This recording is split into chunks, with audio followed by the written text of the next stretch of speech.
Demi's dream. Mama, do elves ever sleep? Sort of. It's more of a long nap just below waking. Do they dream? Not usually, no. But some do. Yes, my child, some can. What about the strange ones? The Gihifar and Skalifar. It's rude to call them strange. How do you know so much about elves? I never see them. Oh, don't pout. You have plenty of time yet to discover all the sorts of things about the elves. Enough questions. It's your turn to sleep, little one. Valin mothered and her child. Feeling was exhausting. Ahvora had reflected more on the past in the group's short time in the Altiran Mountains than she had in a couple of 100 years. Being back in the cave that had served as a sanctuary for the Thari ever since that first hearthfire with Demi stirred up all sorts of memories. Sadir had gone along to Soren with Shavri, Vazir, and Ivan, leaving Ahvora and Skari to themselves. Ahvora leaned her head against the cave's wall and thought about Sadir's words. Was it actually possible? Could they break the cycle? A heavy sigh fell out of her as though she dropped it. Her eyes closed, and her breathing evened into soft, slow breaths. She didn't mean to go into a trance, but found herself incapable of breaking it. For a short time, Ahvora could rest and not have to remember. She fell into a deep state of stillness with something akin to tranquility. At the same time, a bizarre sensation filled her mind. She took an involuntary step forward and felt not the hard, cold ground of the cave, but thick grass that cushioned her feet and tickled just above her ankles. Ahvora waited for the sense of alarm within her, but it never came. There was a mild curiosity, but no fear. Still unperturbed, she continued walking through the grass. Mama! A skinny, dark-haired boy scurried past Ahvora to a woman sitting under a tree with a book. There was something oddly familiar about her that Ahvora couldn't quite place in her drowsy state. The boy came to a stop and leaned over to catch his breath. Ahvora couldn't hear what they were saying from where she was, but the mother gestured for the boy to get closer. The boy said something. His mother laughed, and it carried across the field to Ahvora, who thought it to be musical and lovely. She continued to watch as the mother leaned over to inspect something on the boy's leg. The woman's long hair fell over her shoulder like a silvery waterfall, ending in a pool dark as night. An ache settled in Ahvora's heart as she realized what was before her. The grove had been her sanctuary from the soul-crushing weight of being a Dathari, the place where she had waited to be recalled to the living world after some perilous task killed her. The beautiful thing about death was that no one expected anything. In a daze, she drew closer to the tree. The woman laughed again, carefree in a way that Ahvora envied. You are so much like your uncle when he was your age. A slight trace of sadness hid in the woman's smile. Can you tell me again about Uriel? The boy asked, settling on the ground facing his mother. He leaned forward, elbows on knees and head in hands. A shy grin crossed his features. And Helios? Ahvora stumbled back from the two, though they paid her no heed. The memories of her time in the grove came crashing back like a tidal wave, threatening to drown her with the weight. This was one of them. She was looking at herself and her very own child that she'd never have outside of the grove. The taste of bile reached Ahvora's tongue as she curled in on herself with renewed grief. She'd been ripped away when Tempest revived her to once again serve in the name of Valdyra. She fought to bring her emotions under control and found she couldn't stop the sobs racking her body. A hand rested lightly on Ahvora's arm. Just because you serve the goddess of death does not mean you have to pretend to be dead. The voice was girlish, but spoke with the knowledge of thousands of years. Before she could retort, Ahvora was suddenly swept up and climbing high into the sky. Air rushed past her, drying the tears that seemed to have never existed. Purplish-black wings that were not hers but yet felt like hers beat against the force, trying to bring the large raven back to the ground. Soon she was soaring high. Each current that lifted and dropped filled her with a kind of thrill that pushed the despair out of the way. The ground far below blurred shades of green to brown and black. The air around her crackled and shifted. Though she still flew, the sky lost some of its purity, and the view changed significantly. A blanket of white, interrupted only by occasional gray, or even rarer green, spread out before her. When the raven started to dive, Ahvora realized she was not actually the bird, but neither was she not. She could see everything as the raven, but she had no control of its body. Once the thought occurred, it solidified. She became dimly aware of another's presence, but couldn't pinpoint it in the continued exhilaration of flight. The bird leveled out just above a long stretch of trees, wings starting to beat again to stay aloft. The leaves blended in various hues of gold and red until the trees abruptly disappeared, giving way to blackened earth. The deadened wasteland was scarred by large, gaping cracks in the surface that were created so long ago. Reminded again of the devastation brought about by the breaking, Ahvora was desperate to avert her eyes, but the bird wouldn't let her. She knew what would be coming up. Ahead lay the ancient toppled buildings, stone and steel blown apart or warped, a sight that had haunted Ahvora since even before her training. The planar storms and the instability of the old magics during the breaking had wreaked havoc from the northern part of Hereta all the way to the opposite corner of Theos, to Labena. The evidence still remained, even centuries later, leaving the area abandoned. The raven swooped even further down. Scorch marks marred and crumbled pillars that had once towered proudly throughout the city. A few of the structures appeared at first to have remained intact, but Ahvora knew from experience that the structural integrity was not to be trusted. The marvelously detailed statues which had been the pride of Hereta lay where they'd been felled, broken into pieces by the force of the collision to the ground. What caught Ahvora's attention, however, were the spurts of green reclaiming the old city. If not for the sharp vision of the bird, she'd have thought her eyes were playing tricks. As they flew on, more and more greenery appeared until it covered large sections of the former road. The rubble began to seem less sporadic. From the vantage point, the chunks of stone took on the shape of a large misshapen circle. Inside that, the houses were intact. Not in the way that Ahvora remembered, but intact nonetheless. Roofs were pieced together from slats of wood and placed at strange angles, and some of the walls were missing chunks.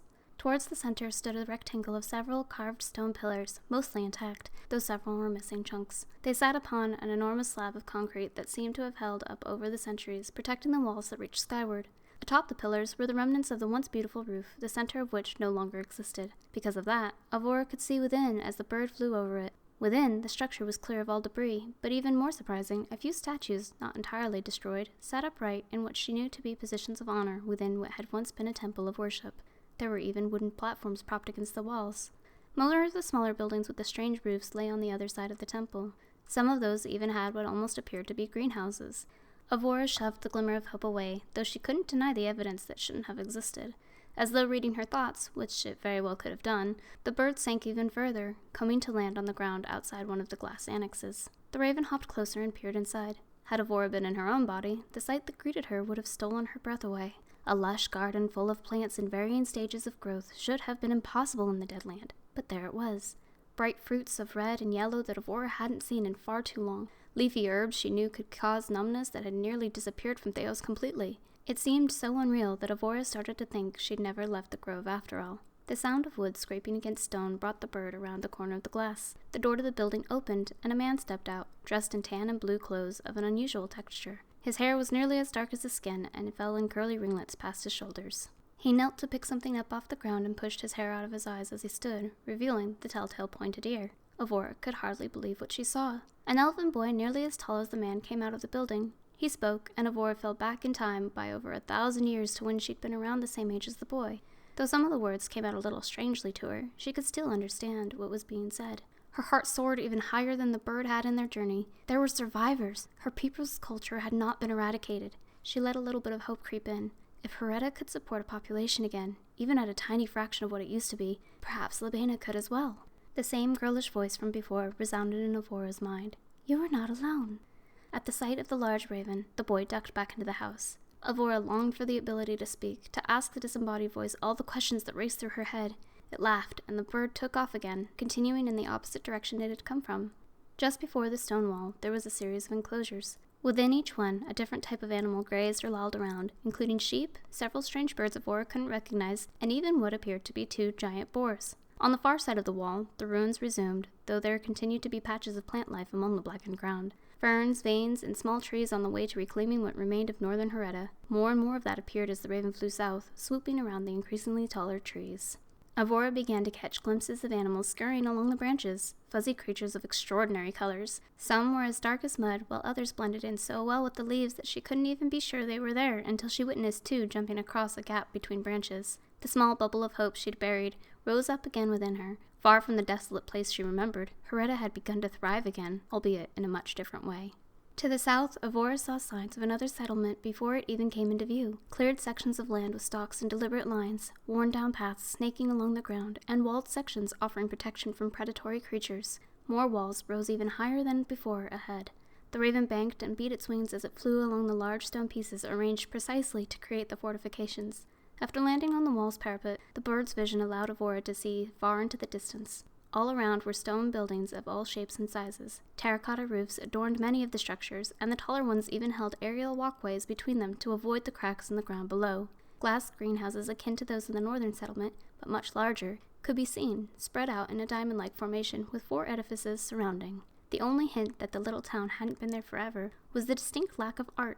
No intricate decorative carvings adorned the constructs, nor were there any signs of elegant statues. but the beauty Ahvora had been known for was still evident in the simple, effective, and stunning architecture, with archways that reached toward the sky and sturdy pillars exuding strength to prop up the slabbed roofs. The raven rose again into the air and began to cross the town. Below, Ahvora could see people milling around, moving between the buildings or towards what appeared to be a market. A pang of sadness resurfaced as she recalled having dragged Uriel and Elavi to the northern markets to sell the highly desired leathers and hides to the tailors in the region. While they had been there, the breaking began. Still, the sight of so many of her people, of any of her people, made her want to rejoice. As if feeling the same way, the raven let out a loud caw and rolled in the air. Before long, the town fell behind them, as did the remaining ruins of Ahvora. The sky turned murky gray as they continued, and the air shimmered with a strange haze. Soon the sprinkles fell, but it was not water that hit the raven's feathers. Even Ahvora could feel the hissing burn as the acid struck. The raven showed no signs of stopping, nor even that the rain bothered it. Once she realized there was little to no danger, Ahvora stopped cringing internally with each droplet. The plants below appeared to thrive on the dangerous spray. They grew thick and lush like in the greenhouses she'd seen rather than the scraggly vines in the settlements. In the thickening haze, the foliage seemed nearly blue in color. Dark rocks jutted through the bush at random intervals, also unscathed by the acid. Anticipation mixed with dread as the ruins of Lubena appeared on the horizon. Though not as structurally damaged as Ahvora, the breaking had wiped out or mutated the entire population and left the city uninhabitable, an extension of the Deadlands. Ahvora thought perhaps the proximity to the sea had propelled the healing, because moss, ferns, and even blooming flowers had taken over much of the city. But she'd already known that, having seen it relatively recently, when Tempest and Elavi had revived Ahvora. The raven gradually drifted down. Several black, four-legged creatures with two-pronged horns pranced along the street adjacent, but made little noise as their hooves hit the ground. Where the raindrops hit them, white spots or streaks appeared. Birds, some small, some nearly as large as the raven, took refuge under roofs and arched windows. Ahvora recognized the square where she'd sold many a hunted animal for far too little, just to get enough food to feed her brother, sister, and usually herself. Further down the street, the raven dropped so close to the ground, its talons could have been caught in the tangled vines sprawling from sides of the stone houses. For the first time, Ahvora noticed the stains on the walls, as though each one of the homes along the cobbled streets was bleeding. The raven turned to the right through an archway where the splintered remains of a wooden door valiantly attempted to stand guard. When the bird landed, Ahvora found herself stepping forward in her own body. She glanced around and up, her eyes resting briefly on some of the shattered windows above, before turning around to find the slim figure of an adolescent girl with hair the color of the raven's feathers. Demi! Ahvora's surprised voice echoed in the mostly empty entry room. She rolled her eyes. Of course it's you. Was any of that real, or am I being driven to insanity? The girl gave Ahvora a gentle, almost maternal smile and reached a hand out towards her. I said that you were not alone, did I not? Your kith yet live. A ghost of a smile grazed Ahvora's dark lips before it faded. Who are they? How did they survive? Why are they so far away from the other cities? The words spluttered out of her in a rush, like an inquisitive child. She grimaced at her own foolishness. One thing at a time, Demi laughed. Come. Ahvora took the proffered hand and walked with Demi further into the large entry room in the direction of a grand staircase sweeping upward, also covered with the overgrowth. Of all the places, Ahvora murmured. Various pillars cast long shadows over the two, but Ahvora didn't blend in with them as she usually did. The people you saw call themselves the Remnants, because their ancestors were the remaining survivors of the breaking. I thought all survivors ended up as astral and shadow elves. They began climbing the stairs. True, yet not quite. Those who survived within the region where the breaking hit hardest were indeed changed, gifted with the affinity with the Feywild or Shadowfell. Leaves rustled as Ahvora stepped past a floral bush that had grown through the railing of a staircase. But these remnants, they aren't... Her expression soured. Gifted. Their gifts are of a different sort. They are descended from those who were outside of the primary effects. Once you and the other Dathari proceeded to stabilize Theos, the remnants were able to return to Ahvora and rebuild. Demi and Ahvora reached the landing of the upper floor and proceeded down the passageway toward a room that held memories of all sorts for Ahvora. On the right, the railing continued, offering an overhead view of the main room below. To the left, the walls, though not totally blocked by growth, were stained green. How? The magic disappeared with the breaking. With her free hand, Demi lifted a finger and waggled it. Not disappeared, just shifted. They can still access it, but they don't very often. She pulled Ahvora to a stop in front of a surprisingly intact door. The larger growth stopped on either side, as though it had been cleared from the path, but a small vein of ivy reached along the threshold. Shifting her gaze from Demi to the door, Ahvora's next question halted in her throat. She reached out and pushed the door open without resistance. Compared to the rest of the home, the room was practically spotless, though sparsely decorated. A bed lay in the corner near a window. Ahvora let go of Demi and drifted towards it, her hands grazing the cotton sheet that had once been white. Splotches of rusty red showed the extent of the wounds that inevitably took her life. Ahvora had lain in that very bed, the same one she'd occupied while growing up, with Uriel's strong grip clasping her hand. She couldn't be sure, but she thought her brother had stayed with her until the very end. She had returned, but Uriel was gone forever. "Why did you bring me here?" she whispered, turning to face Demi with an accusatory glare on her face. "Why have you and Valdyra kept this from me all this time, making me think my culture was dead?" A thought occurred to her. "Does Elavie know?" Demi seemed as unfazed as ever, despite Ahvora's increasing volume. "Though a goddess, my mother does not control everything, and most certainly not everything you do." Deflating, Ahvora strode to the window in her room, which gave her a glimpse of the cerulean line that was the sea. A movement in the corner of her eye made her head swivel to scan the surrounding area.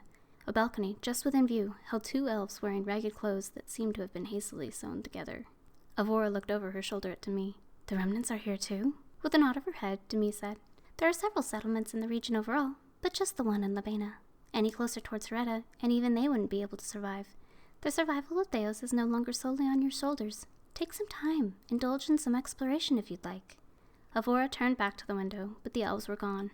She tucked a lock of her hair behind her ear, an amused expression on her face, and closed her eyes. The sudden disappearance of the dream jolted Ahvora awake. A flash of panic ran through her as she struggled to gather her bearing. It dissipated when she saw the carved letters of the cavern wall ahead and her own name alongside Elavie's and Uriel's. A sore sensation crept along her back and neck from sitting so long. She stretched her neck, moving it in a slow circle as the feeling returned to her limbs. She draped one arm lazily over her knees as she twisted from side to side. A tingling at the back of her mind told her someone was trying to send her a telepathic message. She focused on it and heard the echo of Sadir's voice in her mind, telling her of the new development. She shot back a quick message. Unsurprised. Stay safe. She glanced over at Skari, who stood near the hero's feast, alternating between snacking on the food and spinning his axe. "Seems we're being targeted. Again." "They need to get a 9